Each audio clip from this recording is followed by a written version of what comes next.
Hey everyone, welcome to Lent.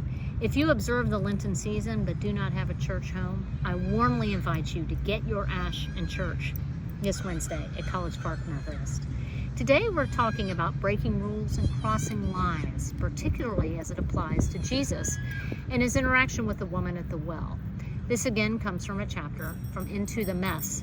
The scripture today is from the 4th chapter of John, verses 25 and 26. The woman said, "I know that Messiah is coming. When he comes, he will explain everything to us." Then Jesus declared, "I, the one speaking to you, I am he." Now, the fact that Jesus, a Jewish man, was talking to a Samaritan woman alone is a very, very big deal. Jews and Samaritans did not get along at all. And we also know that Jesus, being the Messiah, could have easily gotten his own water from the well. But he took a step towards vulnerability when he waited at the well for the woman to come and then very kindly and gently asked her for water. Understandably, she didn't know what to do with this situation. She was blown away that he was breaking the rule and crossing the line and speaking to her alone at noon. Now, we also need to be quite impressed by the fact that this conversation Jesus had with the Samaritan woman was the longest recorded conversation, longer than any conversation he had with his apostles or members of his family.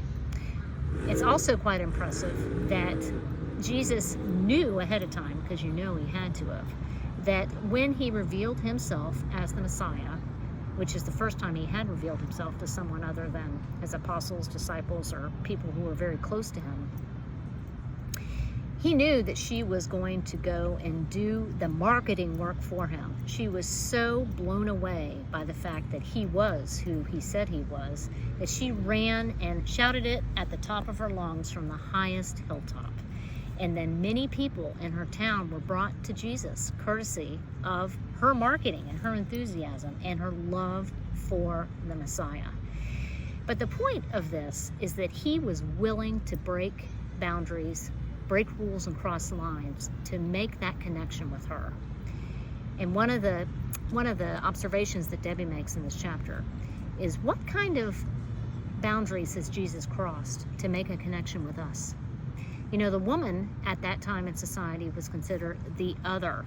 We all know folks in our society, our respective societies, who are considered the other. And let's be honest, we at times have all been considered the other, whether we've been divorced or we're female or have some sort of disability or other ability. There's no shortage of ways that we have been considered the other. Yet Jesus has broken rules, crossed boundaries and lines to get to us and to work in us and to ask us to do the work and spread the good word about him. It started with a woman at the well, and it is going strong even today with all of us. So as we go through the Lenten season, let's just remember how committed Jesus was to breaking rules and crossing lines, and how committed he continues to be to make a connection with us. No matter how far he has to go, no matter how many lines he has to cross, he is going to stick with us. Have a wonderful week. I look forward to seeing you same time, same place next week as we journey through the Lenten season together. Love, peace, and blessings to you, my friends.